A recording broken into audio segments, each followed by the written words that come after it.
Bonjour à toutes et à tous. J'aimerais vous parler aujourd'hui d'une mitzvah qui se trouve dans la parashat Re'eh, qui nous interdit de détruire, d'effacer le nom de Dieu. Même une lettre du nom de Dieu, cela est interdit et même passible de flagellation. Flagellation de la Torah. Il y a deux sortes de flagellations. Une flagellation de la Torah, une flagellation d'obligation rabbinique quand on transgresse un interdit rabbinique. Mais là, comme c'est un interdit de la Torah, parce que il est marqué dans la paracha, Lo ta'asun ken l'Hashem Elokechem, vous ne ferez pas ainsi à l'Éternel votre Dieu, eh bien, on a cet interdit. Alors cet interdit concerne notamment, il y a 7 noms de Dieu qui sont saints.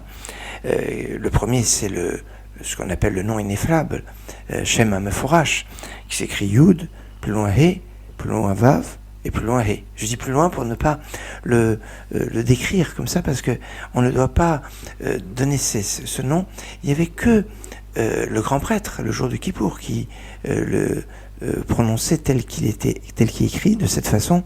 Et les Kohanim, quand ils faisaient la Birkat Kohanim, mais à l'époque, tout début du deuxième temple, jusqu'à tout début de l'époque du deuxième temple, cette époque qu'on appelle le Shimon HaTzadik. Après, même les Kohanim Gedolim ne connaissaient plus comment prononcer ce nom de Dieu, parce que au niveau de la ponctuation, eh bien, il y a une problématique de savoir comment on ponctue. On a les lettres, on a les consonnes, mais on n'a pas les voyelles. Alors, la ponctuation que vous avez dans les livres, c'est en général la ponctuation de Adon plus loin Aï, qui veut dire le maître de tout. Et d'ailleurs, dans les 7 noms saints, le Adon plus loin Aï et Yud Ke Vav Ke ne forment qu'un seul nom, puisque c'est la façon dont on l'écrit, la façon dont on le prononce, même si des fois on l'écrit comme on le prononce. Donc ça, c'est un nom de Dieu. L'autre nom de Dieu, c'est Kel.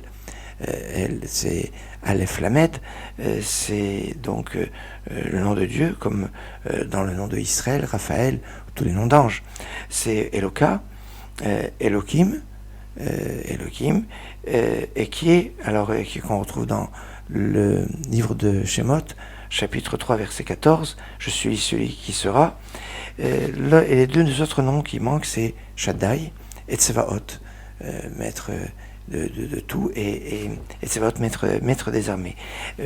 Effacer un de ces 7 noms de Dieu écrits en qualité de nom de Dieu, eh bien, entraînerait à l'époque du temple une flagellation. Aujourd'hui, ça ne peut pas exister, puisque c'est comparé quelque part même à la condamnation à mort qui existe dans la Torah, mais que pour qu'elle soit prononcée, ça nécessite toute une infrastructure, et d'être prévenu, et qu'il y ait des témoins. Enfin, c'est assez compliqué. Mais ça nous donne ici la notion de l'importance du nom de Dieu, de sa sainteté. Excellente journée.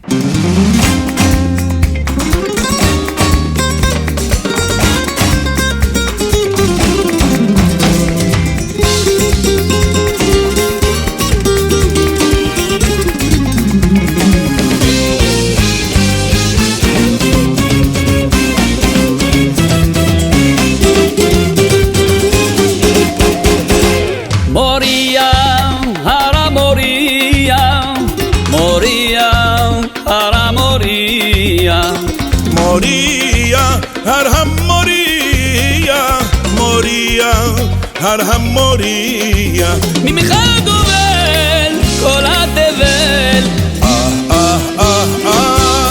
מוריה אל עיר שלם אשר אמר לו לעקוד במירה לו אל עיר שלם אשר אמר לו לעקוד במירה לו שם קבע המקדש בגללו יום יום נשמע בקולו